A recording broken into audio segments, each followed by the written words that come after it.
All right, buckle up because today we're going deep, diving headfirst into the world of UFOs. Definitely a fascinating topic, and we're not just skimming the surface here. Not at all. We're talking CIDR, a project with some seriously out-of-this-world ambitions. It really seems like they're trying to take this near universal curiosity about UFOs, the thing that usually stays in those blurry videos and late night radio shows, and turn it into, well, a quantifiable science. Absolutely, and we've got the inside scoop, folks. We got our hands on CIDR's investor pitch deck. Version 5, no less. Exactly, version 5. So we are getting into the nitty-gritty of their plans, their tech, even their projected revenue.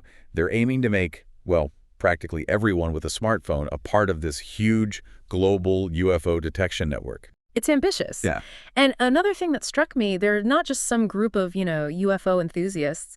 The team behind CIDR is stacked. Yeah, I was really impressed when I saw those names. You've got Robert Powell, who co-founded the Scientific Coalition for UAP Studies, and then Dr. Doug Buettner, a rocket scientist, if you please. So it definitely adds a layer of, well, credibility that you might not expect in, let's be honest, this field. For sure. You can really tell they're working to bridge that gap between, casual UFO interest and a more serious, rigorous scientific approach. Right, exactly. And they lead with this statistic that really jumped out at me. 30 to 70% of people want to see a UFO. Not just believe, but actually witness one for themselves. Which makes perfect sense as a starting point because they're tapping into this massive well of fascination that's out there. But it's often met with, if we're being honest, pretty unreliable data. Right. Grainy videos, those stories that start with, well, my uncle's friend saw, you know how it goes. But CIDR wants to change that. Yeah. And they want to do it by basically turning everyday people like us, into this global observation network. And their secret weapon, your smartphone. Of course. It's brilliant because practically everyone has one these days. Right. It's the perfect tool. And the best part is the method, this whole swarming approach, is deceptively simple. Okay, so break this swarming idea down for me.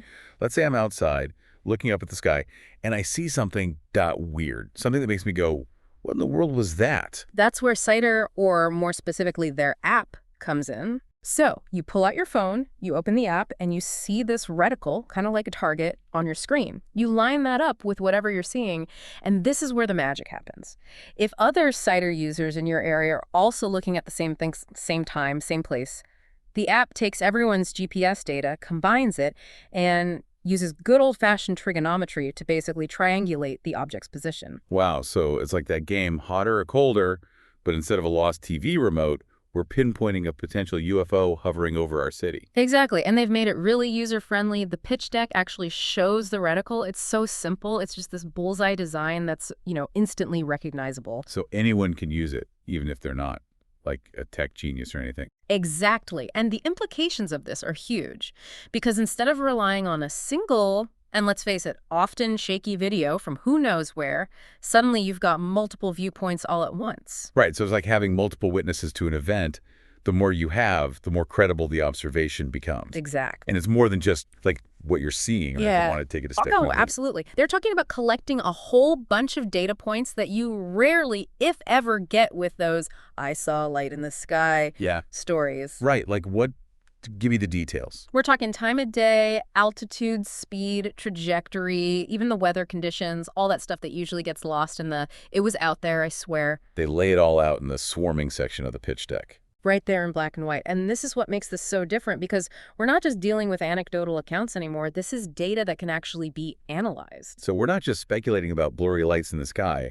We can actually start to see are UFOs attracted to thunderstorms? Are there more sightings on clear nights? I mean, the possibilities are endless. Right. And the pitch deck even mentions correlating sightings with weather patterns. And imagine we could be on the verge of creating actual heat maps of UFO activity. We could start to see patterns and trends we never even knew existed. It's really incredible when you think about it. We could be on the cusp of a whole new era of understanding when it comes to UFOs. It's definitely an exciting prospect. And it's not just about the cold, hard data, right? There's this whole community aspect that CIDR is really emphasizing. Oh, yeah, for sure. And they're really leaning into that whole angle. So we've got this network of citizen scientists, all armed with their smartphones, meticulously logging potential UFO sightings. But is it really feasible to build a whole business model around extraterrestrial encounters? Well, their investor pitch deck seems to think so. They lay out this whole multi-tiered revenue model that's actually pretty smart. Yeah. It seems like they start with a free app. Which makes sense, right? So get people in the door. Exactly. You want to rope in as many users as possible, cast that net wide, build up that global network.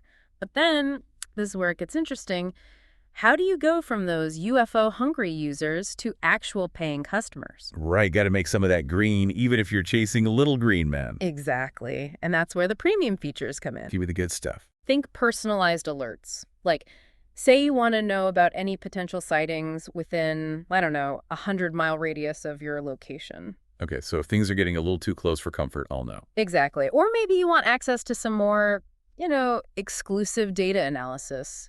Stuff that's broken down by region or even specific types of sightings. Oh, so I can finally get some answers on those weird, silent, triangle-shaped things everyone keeps seeing. Well, that's the hope, right? Right. But you can imagine people would pay for that kind of in-depth look. Oh, absolutely. And then there are things like, I don't know, exclusive podcasts. Like, we don't have enough of those already. Hey, maybe even live Q&A sessions with some of the bigwigs on their team.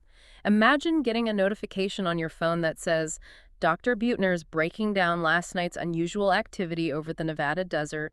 Join the live Q&A now. Okay, that I would pay for. Right. It's all about, giving those hardcore enthusiasts that deeper dive, a way to go beyond just casually opening the app and really, immerse themselves in this world of UFO research. But with that CIDR-curated lens, which I'm sure adds a whole other level of, I don't know, is it credibility? Trust. For sure. They're trying to build that brand recognition as like the authority in this new world of UFO data. And let's not forget, they're sitting on what could be a gold mine. Data.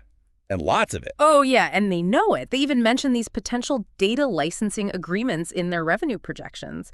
Makes you wonder, who's buying UFO data and what are they doing with it? Yeah, it's a little Big Brother-ish, isn't it? I'm both curious and a little scared to find out. Right. It could be anything. Maybe it's news organizations trying to get that edge on breaking news, especially when it comes to UFOs. Which, let's be honest, in this day and age, could be any day now. Exactly. Or maybe it's research institutions, finally getting their hands on this massive amount of structured data and going to town, trying to find those patterns, those correlations, those groundbreaking discoveries. So potentially a huge payday for CIDR if they play their cards right. Right, and the numbers they're throwing around are not small potatoes. We're talking a projected $16 million in revenue within 2 years. That's a lot of potential for, let's be real, a company banking on something that hasn't really been, definitively proven to exist. It's definitely a gamble, but you could also see it as a calculated one.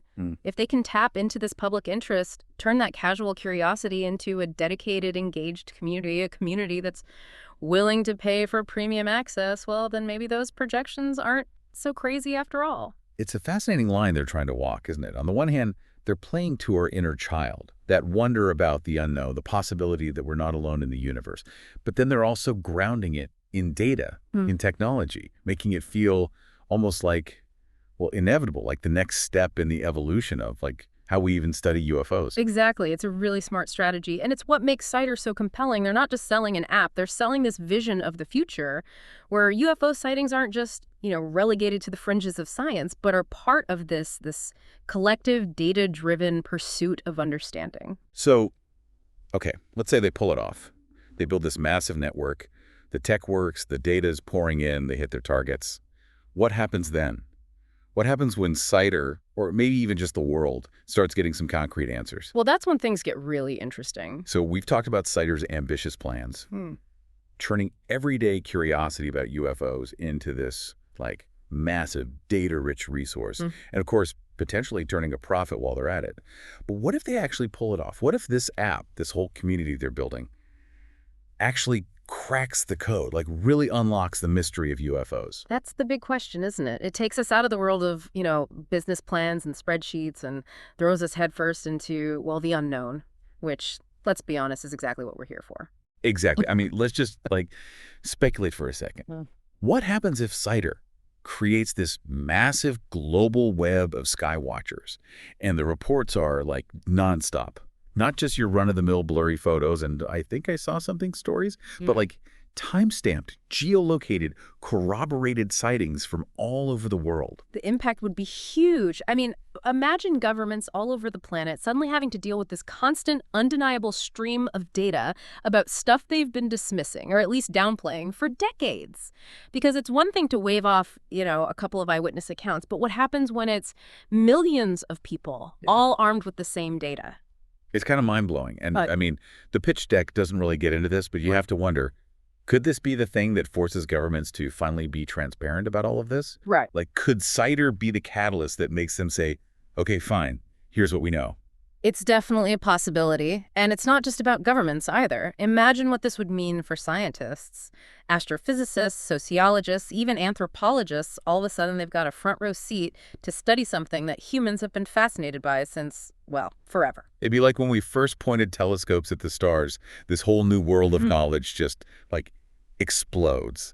And then there's the impact on, well, just our culture in general. Right now, we mostly relegate UFOs to, like, science fiction and conspiracy theories. But what happens when they're just, well, normal? It's the big question, isn't it? What happens to how we see ourselves, our place in the universe, when we have to confront the very real possibility that, we're not alone?